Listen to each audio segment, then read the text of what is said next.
अस्सलाम वालेकुम दोस्तों, कैसे हैं आप लोग। आई होप कि आप सब खुश रहे हों, अच्छे रहे हों। देखिए, मैं आपको बताता हूँ इसमें अक्लमंद किसान, ये एक स्टोरी है और ये बुक है, ठीक है, हमारी ज़बान क्लास सिक्स्थ। तो चलिए, इस स्टोरी के पढ़ने का फ़ायदा ये होगा, एक तो ये जिसके पास बुक है, जिसके पास ये बुक है या किताब है, उसको याद होगा चैप्टर पूरा का पूरा, है ना।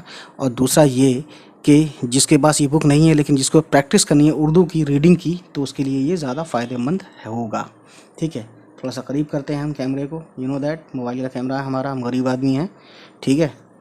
चलिए फिर, फ़िलहाल गरीब हैं, आगे का पता नहीं। अक्लमंद अक्लमंद किसान, ठीक है। पुराने ज़माने में भारत में एक राजा राज करता था। ये राजा बहुत रहमदिल था।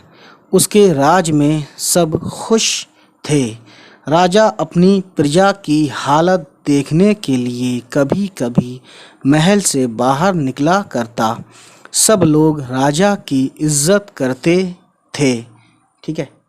एक दिन एक दिन राजा घूमने गया। रास्ते में उसे एक किसान दिखाई दिया। किसान अपने खेत पर काम कर रहा था। देखिए, ये राजा है ना, और ये गांव का सीन है, ठीक है, क्योंकि किसान लोग गांव में ही होते हैं, शहर में तो होते नहीं हैं। और ये किसान है बेचारा, ये देखिए यहाँ पे सिर पे बांधते हैं लोग कि पसीना ऊपर से गिरे तो चेहरे पे ना लगे, ठीक है। और ये यहाँ पे ताबीज़ होती है। बहरहाल ये पूरा पिक्चराइज किया गया है इसमें। पिक्चराइज मतलब only photo, not film, you know. Picturise तो हम कर रहे हैं इस वक्त। राजा उसके खेत पर गया। उस खेत में किसान ने गेहूं बो रखे थे। खेत बहुत पुराना, बहुत हरा भरा था। सॉरी, पुराना बोल दिया। राजा खेत देखकर बहुत खुश हुआ, ठीक है। उसके बाद उसने किसान से जाकर पूछा, तुम इस खेत से कितना कमा लेते हो, क्वेश्चन मार्क। और ये इन्वर्टेड कॉमा है, यानी कि कोई डायलॉग होता है तो उसको हम इसमें डाल देते हैं। किसान ने, ठीक है, जवाब दिया, फिर इन्वर्टेड कॉमा, हुजूर बस ये समझ लीजिए 1 रुपया रोज़ के हिसाब से पड़ जाता है, इन्वर्टेड कॉमा। और ये फुल स्टॉप है उर्दू का, इसके बाद इन्वर्टेड कॉमा, पहले फुल स्टॉप आता है, उसके बाद इन्वर्टेड कॉमा। ये डायलॉग बाजी के लिए होता है, डायलॉग को इन्वर्टेड कॉमा में कैद कर देते हैं।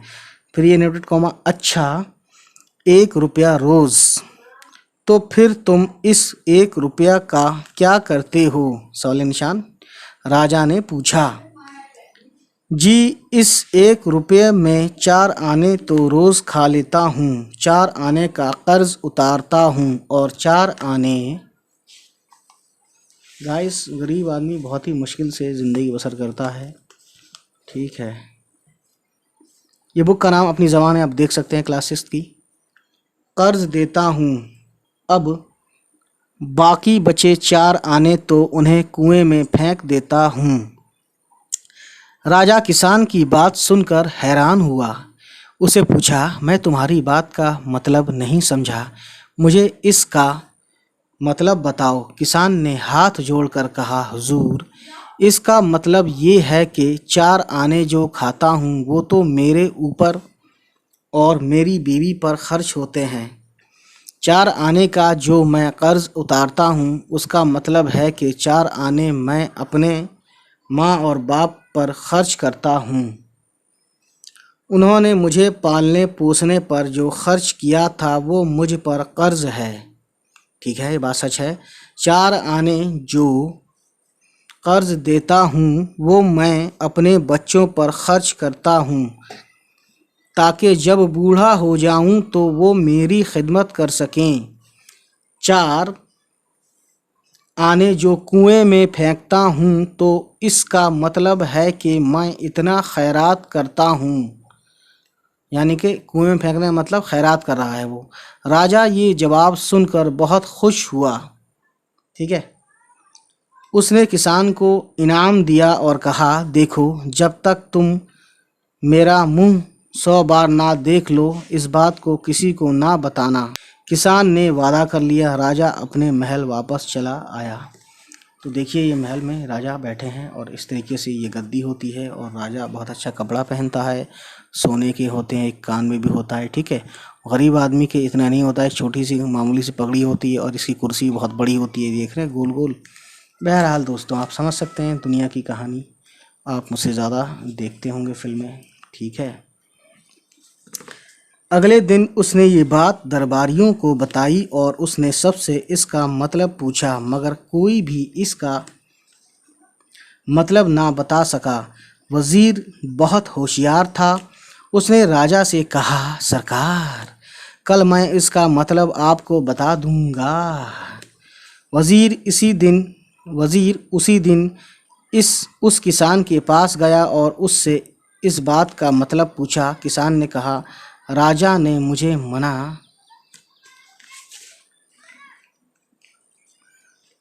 किया है।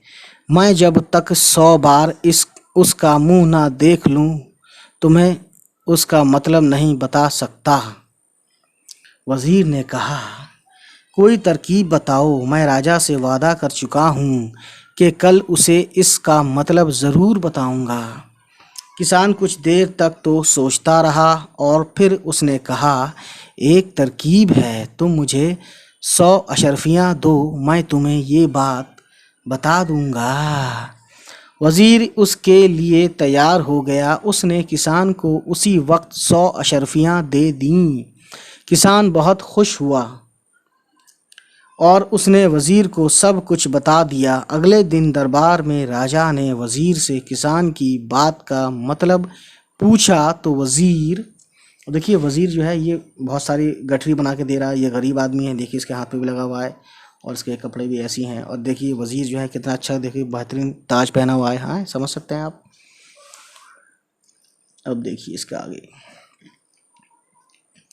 ने किसान की बात का ठीक ठीक मतलब बता दिया। राजा को किसान पर बहुत गुस्सा आया क्योंकि राजा ने मना किया था। उसने फौरन सिपाही भेजकर किसान को दरबार में बुला भेजा।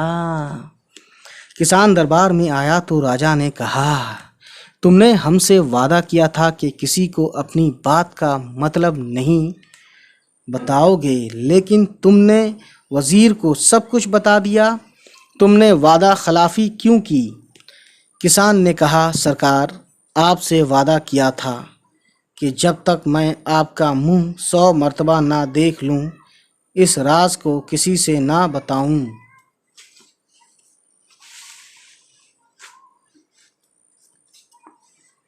हाँ ठीक है, मगर तुमने एक मर्तबा भी मेरा मुंह नहीं देखा। नहीं सरकार, मेरे पास 100 अशर्फियाँ हैं, उन पर आपकी तस्वीर बनी है। मैंने 100 अशर्फियों को देखकर ही ये बात बताई है। राजा किसान की अक्लमंदी पर बहुत खुश हुआ और उसने उसे 100 अशर्फियाँ और इनाम में दीं। किसान खुशी खुशी कई बात है, किसान खुश खुश राजा को दुआएं देता हुआ अपने घर चला गया। गाइस, ये किसी शायर ने या अदीब ने या लिटरेट ने नहीं बोली है, ये लोक कहानी है जो आसपास हमारे तुम्हारे नानी दादी सुनाती थी। तो गाइस चलिए फिर इसको हम अच्छे से फिर कभी पढ़ेंगे और अच्छे से मतलब हम इसके क्वेश्चन आंसर अगली वीडियो में करेंगे। देख सकते हैं इसमें ये क्वेश्चन आंसर है और ये अल्फाज मायने हैं, ये क्वेश्चन आंसर, और ये देखिए इसमें खाली जगह है और ये सब चीज़ें। तो बस हमारे साथ आप बने रहें और सारी वीडियोस को देखते रहें। तब तक खुश रहें, आबाद रहें। अल्लाह हाफिज़, बाय बाय।